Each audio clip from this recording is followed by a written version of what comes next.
গত সপ্তাহের শেষ দিকেও মনে হচ্ছিল যুক্তরাষ্ট্র ও ইরানের মধ্যকার বহুল কাঙ্ক্ষিত শান্তি চুক্তি বোধহয় এবার হাতের মুঠোয় চলে এসেছে। কিন্তু হঠাৎ করেই এমন কি ঘটল যে সমঝোতার দ্বারপ্রান্তে থাকা আলোচনাটি এখন খাদের কিনারায় ঝুলছে? মার্কিন প্রেসিডেন্ট ডোনাল্ড ট্রাম্পের লাগামহীন মন্তব্য ও সামাজিক যোগাযোগ মাধ্যমের পোস্টেই কি তবে এই শান্তি আলোচনার পথে প্রধান বাধা হয়ে দাঁড়ালো? কেন ইরানি কর্মকর্তারা ট্রাম্পের প্রকাশ্য দাবিগুলো একে একে প্রত্যাখ্যান করছেন? চলুন ওয়াশিংটন ও তেহরানের মধ্যকার এই জটিল স্নায়ুযুদ্ধ এবং ভেস্তে যেতে বসা শান্তি চুক্তির পেছনের আসল কারণগুলো জেনে নেই। যুক্তরাষ্ট্র ও ইরানের মধ্যে যখন পাকিস্তানি মধ্যস্থতায় অত্যন্ত সংবেদনশীল শান্তি আলোচনা চলছিল, ঠিক তখনই প্রেসিডেন্ট ডোনাল্ড ট্রাম্প এমন সব দাবি প্রকাশ করা শুরু করেন যা ইরানিরা একেবারেই মেনে নেননি।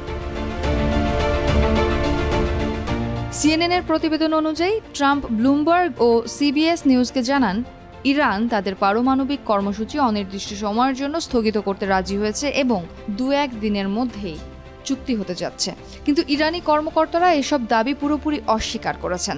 তারা মনে করছেন ট্রাম্প গণমাধ্যম ও সামাজিক মাধ্যম ব্যবহার করে এমন একটি ধারণা দিতে চাইছেন যা ইরানের জনগণের কাছে তাদের দুর্বল হিসেবে উপস্থাপন করতে পারে।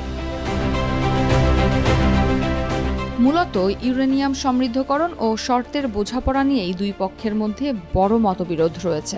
যুক্তরাষ্ট্রের আলোচকেরা প্রথমে 20 বছরের জন্য এটি স্থগিতের প্রস্তাব দিলেও ইরান 5 বছর এবং পরে 10 বছরের পাল্টা প্রস্তাব দেয়। কিন্তু ট্রাম্প অনির্দিষ্টকালের জন্য ইউরেনিয়াম সমৃদ্ধকরণ বাতিলের দাবিতে অনড়।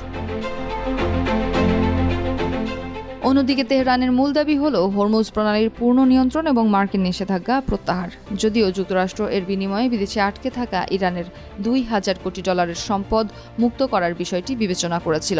কিন্তু এর মাঝেই গত রোববার ওমান উপসাগরে মার্কিন নৌ অবরোধ ভাঙার চেষ্টাকারী একটি ইরানি জাহাজে যুক্তরাষ্ট্রের গুলি চালানো ও জব্দের ঘটনা তেহরানকে আরও ক্ষুব্ধ করে তুলেছে। ট্রাম্প কোনোভাবেই সাবেক প্রেসিডেন্ট ওবামার আমলের মতো দুর্বল কোনো চুক্তিতে যেতে রাজি নন। তার ঘন ঘন বিভ্রান্তিকর তথ্যের কারণে খোদ হোয়াইট হাউসের ভেতরেই অস্বস্তি তৈরি হয়েছে।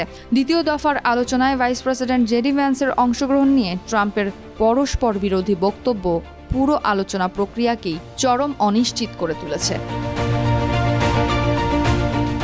এদিকে 2 সপ্তাহের যুদ্ধবিরতির মেয়াদ শেষ হয়ে আসার একদিন আগেই নতুন যুদ্ধবিরতি ঘোষণা করেছেন ট্রাম্প। এই যুদ্ধবিরতি কতদিন চলবে কোনো পক্ষই জানে না।